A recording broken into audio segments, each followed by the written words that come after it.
Tiequan Cox of the Rollin 60s Crips and Monster Cody Scott of the 8-Tray Gangsta Crips were two names that sounded terrifying in the blood-soaked streets of south-central Los Angeles in the 1980s. A gang feud that culminated in Cox's horrifying 1984 quadruple murder of the Alexander family was stoked by their vicious enmity. This is the tale of a crime that stunned America, a city ripped apart, and a deadly rivalry. Tiequan Cox was born on December 1, 1965, and raised in a turbulent south-central Los Angeles. Cox was ruthlessly mistreated until he was 11 years old, according to court documents, after being raised by his great-grandmother, Ellsworth, following his mother's drug and prostitution addiction.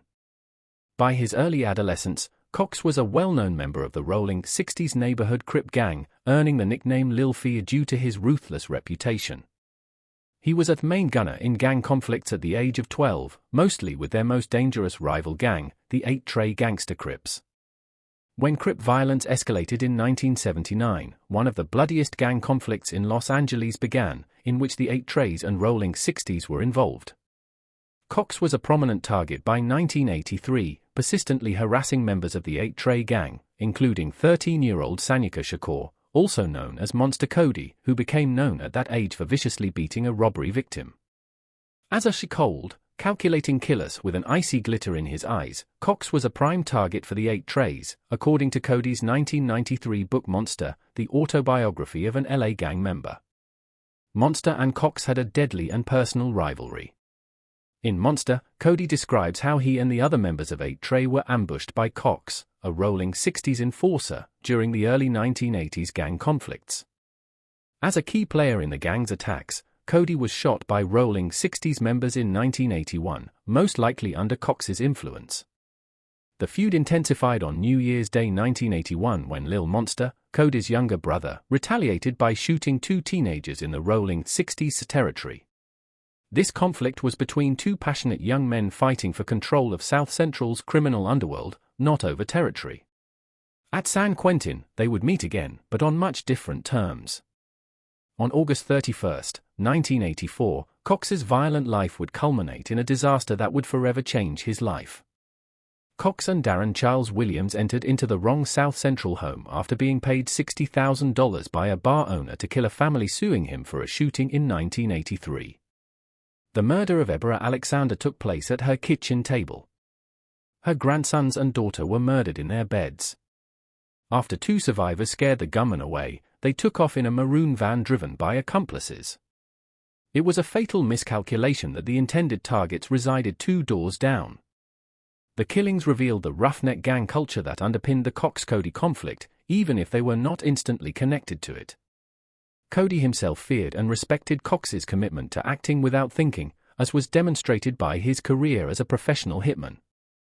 On October 24, 1984, Cox was taken into custody by police after being identified in a lineup. He was charged with 4 counts of first-degree murder and was already on parole for a firearms violation. Because of his violent past, which included pursuing competitors like Monster Cody, Cox was a top choice which was keen to put an end to the Rollin 60s. November 1985 marked the start of Cox's trial. Prosecutors highlighted his involvement in the killings and referred to him as a dangerous killer. Without making an opening or closing statement, his defense focused on his difficult upbringing and contended that he was a young sidekick rather than the shooter. On January 21, 1986, Cox was convicted of 4 charges of first-degree murder with a multiple murder special circumstance.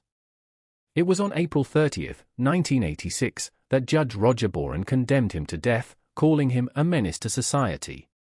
Cox's violent past continued at San Quentin. Stanley Tookie Williams, a co-founder of Crips, was stabbed by Cox in 1988. This, though not directly related to Monster Cody, contributed to Cox's notorious status on death row. Cody, who was incarcerated at San Quentin in the late 1980s, probably had some run-ins with Cox, which fueled their feud.